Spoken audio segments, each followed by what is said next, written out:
आऊज़ु बिल्लाहि मिनश शैतानिर्रजीम बिस्मिल्लाहिर्रहमानिर्रहीम। शुरू अल्लाह के नाम से जो बड़ा मेहरबान निहायत रहम करने वाला है। लाखों करोड़ों दरूदो सलाम हो कमली वाले आका मोहम्मद मुस्तफ़ा सल्लल्लाहु अलैहि वसल्लम पर, जो खातमुन नबीयीन हैं, जो खातमुल मुरसलीन हैं, कि जिनके बाद ना कोई नबी है ना कोई रसूल है। लाखों करोड़ों दरूदो सलाम हो आले बैत पर। अस्सलामु अलैकुम, मेरा नाम है मोमिना मेहरबान। आज वीडियो लेकर मैं आपकी खिदमत में हाजिर हुई हूँ। वो असहाबे कहफ के नौजवान की एक जो उन नौजवानों ने जो दुआ की थी वो एक आयत पर मुश्तमिल है जो सूरह कहफ में ही है। इंशाअल्लाह ताला इसका ये वजीफा है। अगर आप इसको पढ़ते हैं, पढ़कर आप अपनी आंखों पर दम करते हैं, फिर आप जिस चीज को देखते चले जाते हैं वो चीज आपकी हो जाती है। जो आप अल्लाह से मांगते हैं वो आपको मिलता ही चला जाता है। ये बड़ी ही प्यारी सूरह है। इंशाअल्लाह आपको इसकी मदद से अल्लाह ताला खास आपको नुसरत आपकी अल्लाह ताला की आपको हासिल होगी और आपकी मदद अल्लाह ताला जरूर फरमाएंगे। तो वीडियो को गौर और तवज्जो तक आपने एंड तक जरूर सुनना है। इंशाअल्लाह ताला इसमें सूरह कहफ के चंद फजाइल भी मैं आपसे जिक्र करूंगी।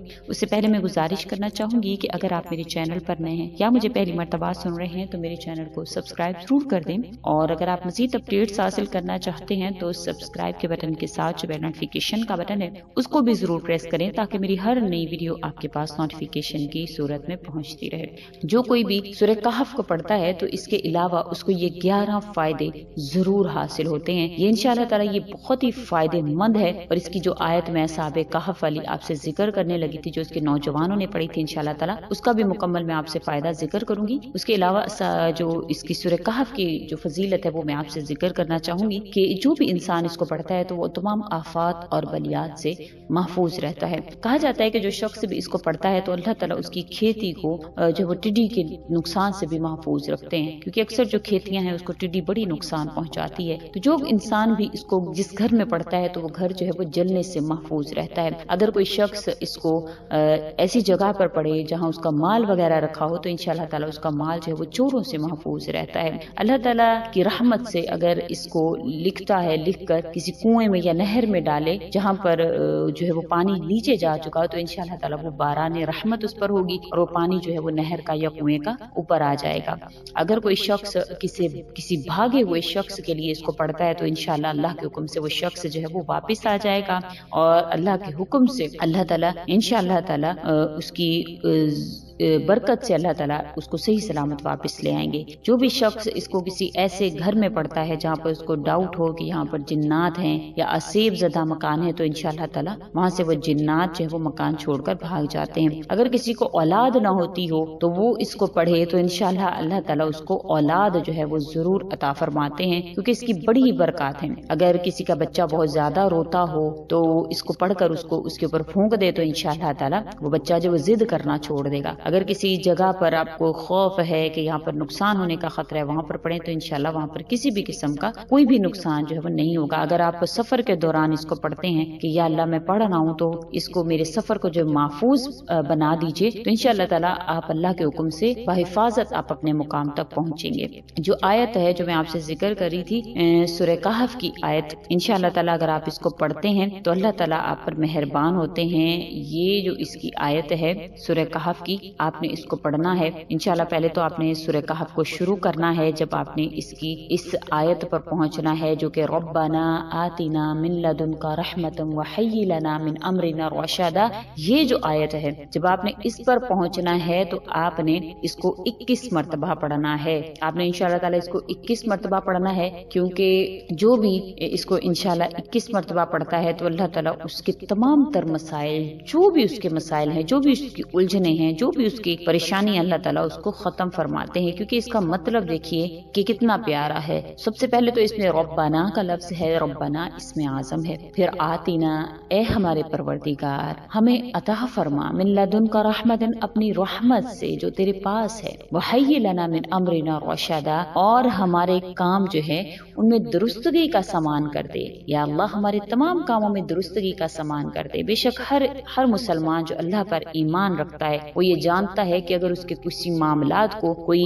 حل کر سکتا ہے تو وہ صرف اور صرف اللہ کی ذات ہے۔ اگر کوئی انسان یہ سوچے کہ میں اللہ کو چھوڑ کر میں کچھ پا سکتا ہوں، کچھ حاصل کر سکتا ہوں، تو یہ اس کی بڑی بھول ہے، بڑی اس کی چوک ہے کہ وہ یہ سمجھ لے کہ میں اللہ کو چھوڑ کر کچھ پا لوں گا، تو ایسا ہرگز نہیں ہے۔ اور وہ لوگ جو گمراہی میں پڑ جاتے ہیں کسی کافر کو دیکھ کر کہ وہ تو مالدار ہے، اس کے پاس تو بڑا مال ہے، وہ تو اللہ کو ماننے والا نہیں ہے، تو ایسا سمجھ لیجئے کہ بے شک مال تو قارون کے پاس بھی تھا، شداد کے پاس بھی تھا، فرعون کے پاس بھی تھا، تو کیا وہ اللہ کے عذاب سے بچ پائے تھے؟ تو کسی کے ظاہر کو دیکھ کر اس کے آپ انجام سے جو ناواقف رہتے ہوئے آپ اس سے متاثر نہیں ہو سکتے۔ آپ کو اگر کوئی چیز متاثر کرے تو وہ کسی کا ایمان ہو سکتا ہے، وہ اللہ کی شان ہو سکتی ہے، اللہ کی ربوبیت ہو سکتی ہے۔ کہ آپ کو اپنے ارد گرد موجود اللہ کی بنائی گئی اشیاء نظر نہیں آتی؟ اگر آپ کو وہ مالدار شخص نظر آتا ہے تو آپ کو اللہ کی بنائی گئی اشیاء نظر نہیں آتی۔ اللہ تعالیٰ تو ہر ذرے ذرے میں موجود ہے۔ آپ کی خود کی ذات میں جتنا اللہ تعالیٰ کی شان نظر آتی ہے، اپنے ایک ایک ہاتھ کے ایک ایک پور کو دیکھ لیجئے، اپنی آنکھوں کو دیکھیے، اپنے دل کو دیکھیے، اپنے کانوں کو دیکھیے، اپنے دماغ کو دیکھیے، اپنے جسم کے ایک ایک اعضاء کو دیکھیے کہ اللہ تعالیٰ نے کس طرح سے درست پیدا فرمائے۔ تو کیا اللہ آپ کے معاملات کو درست کرنے پر قادر نہیں ہے؟ بے شک اللہ تعالیٰ درست کرنے پر قادر ہے۔ ایک مرتبہ یقین کے ساتھ پکاریے۔ ان نوجوانوں نے اپنا سب کچھ قربان کر کے اللہ کی خاطر جب اس غار میں پہنچے تو وہاں پر انہوں نے یہ آیت پڑھی۔ تو ہر انسان کو چاہیے کہ وہ صرف اور صرف اللہ پر یقین کرے، اور ایسا یقین کہ بے شک میرا اللہ میرے بیڑے پار فرما دے گا، میرا اللہ مجھے مشکلات سے نکالے گا، میرے مال میں، میری اولاد میں، میری معاملات میں اللہ کریم میری مدد فرمائیں گے۔ تو آپ نے اس یقین کے ساتھ انشاءاللہ اس آیت کو پڑھنا ہے۔ آنکھیں بند کر کے 21 مرتبہ پڑھیں، پھر آنکھیں کھول کر آپ اللہ سے یہ دعا کریں کہ یا میرے پاک پروردگار میری جو حاجات ہیں ان کو قبول فرمائیں۔ انشاءاللہ آپ جو اللہ سے مانگیں گے اللہ تعالیٰ آپ کو ضرور عطا فرمائیں گے۔ یقین کے ساتھ انشاءاللہ آپ یہ عمل کریں، اللہ کریم آپ کے حامی و ناصر ہوں، آپ کے مددگار ہوں، آپ کی پریشانیوں کو حل فرمائیں۔ حضرت ابو ہریرہ رضی اللہ تعالی عنہ اور حضرت ابن عباس رضی اللہ تعالی عنہم سے مروی ہے کہ جو شخص بھی جمعہ کی رات یتین میں سورہ کہف پڑھے اور اسے وہاں سے لے کر جہاں وہ پڑھتا ہے، یعنی کہ وہاں سے جس جگہ پر وہ اس کی تلاوت کر رہا ہوگا وہاں سے لے کر مکہ مکرمہ تک اللہ تعالیٰ روشنی عطا فرماتے ہیں، اور آئندہ جمعہ تک اس شخص کے تمام گناہ جو ہے وہ بخش دیے جاتے ہیں، بلکہ 3 دن زائد یعنی کہ 10 دن مکمل اللہ تعالیٰ اس کے تمام تر گناہوں کو معاف فرماتے ہیں۔ اس کے لیے صبح تک 70,000 فرشتے رحمت کی دعا کرتے ہیں۔ وہ بیماری سے، پیٹ کے پھوڑے سے، پہلو کے درد سے، برس سے، کوڑ کے مرض سے، دجال کے فتنے تک سے بچا لیا جاتا ہے۔ یہ تفسیر قرطبی کی حدیث ہے۔ اس کے علاوہ سورہ کہف جو ہے جیسے کہ آپ جانتے ہیں کہ 15ویں پارے کے آدھے حصے میں الحمدللہ الذی سے شروع ہوتی ہے۔ اس سورہ کے پڑھنے کی بہت زیادہ فضیلت جو وارد ہوئی ہے۔ ابو سعید خدری رضی اللہ تعالیٰ عنہ سے روایت ہے کہ حضرت صلی اللہ علیہ وسلم نے فرمایا کہ جو شخص بھی جمعہ کے دن میں سورہ کہف پڑھ لیتا ہے تو اس کے لیے دونوں جمعوں کے درمیان یہ نور کے طور پر روشن ہوتی ہے، یعنی اس کا دل منور رہتا ہے۔ یا مطلب یہ ہے کہ جمعہ کے دن ایک بار اس کے پڑھ لینے سے اس کی قبر میں بقدر 1 ہفتہ کی روشنی رہے گی۔ اگر کوئی ہر جمعہ اس کو پڑھ لیا کرے تو اسے موت کے بعد نور ہی نور نصیب ہوگا جب تک وہ قبر میں رہے گا۔ ابو درداء رضی اللہ تعالی عنہ سے روایت ہے کہ رسول اکرم صلی اللہ علیہ وسلم نے ارشاد فرمایا کہ جو شخص بھی سورہ کہف کے اول کی 3 آیات پڑھ لے وہ دجال کے فتنہ سے محفوظ رہتا ہے۔